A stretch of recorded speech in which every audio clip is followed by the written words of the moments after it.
श्री स्वामी समर्थ, श्री गुरुदेव दत्त. उद्या लागणारं ग्रहण ही केवळ विज्ञानासाठी महत्वाची घटना नाहीये, तर आपल्या आध्यात्मिक प्रगतीसाठी एक पर्वकाळ आहे. ग्रहण काळात नकारात्मक ऊर्जा अधिक प्रमाणात वाढलेली असते असं शास्त्र सांगतं. पण याच काळात जर तुम्ही विशिष्ट स्तोत्रांचं पठण केलं तर तुम्ही तुमच्या भोवती आणि घराभोवती एक अभेद्य संरक्षण कवच निर्माण करू शकता. तर रामरक्षा, हनुमान चालिसा आणि तारक मंत्राची प्रभावी आवर्तने कशी करायची ते तुम्हाला सांगते. स्तोत्र पठण आणि नकारात्मकता.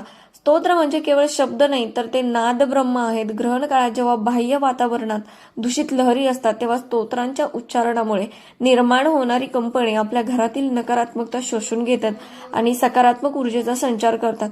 म्हणूनच याला संरक्षण कवच असं म्हटलं जातं. आता रामरक्षा स्तोत्र. ज्यांना सतत भीती वाटत असते किंवा घरात कटकटी होतात, त्यांनी रामरक्षेचं पठण करावं.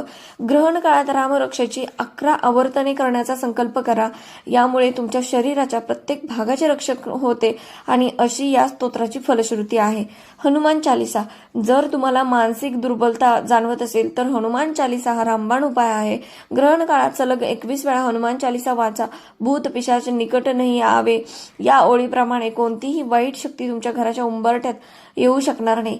कालभैरव अष्टक. नकारात्मक बाधा किंवा शत्रुपीडा असेल तर भगवान कालभैरवांचे अष्टक म्हणावे. ते स्तोत्र अतिशय कडक आणि प्रभावी मानलं जातं. स्वामी समर्थ तारक मंत्र. स्वामी भक्तांसाठी तारक मंत्र हे सर्वात मोठं कवच आहे. ग्रहण काळात तारक मंत्राची जास्तीत जास्त आवर्तने करा. अशक्य ही शक्य करतील स्वामी हा विश्वास ठेवून केलेले पठण तुमचे सर्व मार्ग मोकळे करेल.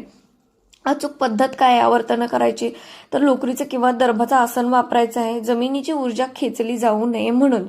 पठणापूर्वी हात जोडून देवाला सांगा की मी ही सेवा माझ्या कुटुंबासाठी संरक्षणासाठी करत आहे आणि पुस्तक समोर ठेवून स्पष्ट उच्चारात वाचा. जर पाठ असेल तर डोळे मिटून मानसिक पठण करणं अधिक श्रेष्ठ असतं.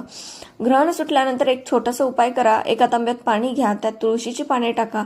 स्तोत्र पठण करत असताना तो तांब्यासमोर ठेवा. पठण पूर्ण झाल्यावर ते अभिमंत्रित झालेलं पाणी पूर्ण घरात शिंपडा. यामुळे घरातील नकारात्मकता ऊर्जा समूळ नष्ट होईल. या ग्रहण काळात टीव्ही किंवा मोबाईलमध्ये वेळ न घालवता हे संरक्षण कवच नक्की तयार करा. तुम्हाला कोणत्या स्तोत्राचा अनुभव आला आहे का तेही मला कमेंट्समध्ये सांगा आणि हा व्हिडिओ तुमच्या मित्रपरिवारासोबत शेअर करा. श्री स्वामी समर्थ, श्री गुरुदेव दत्त.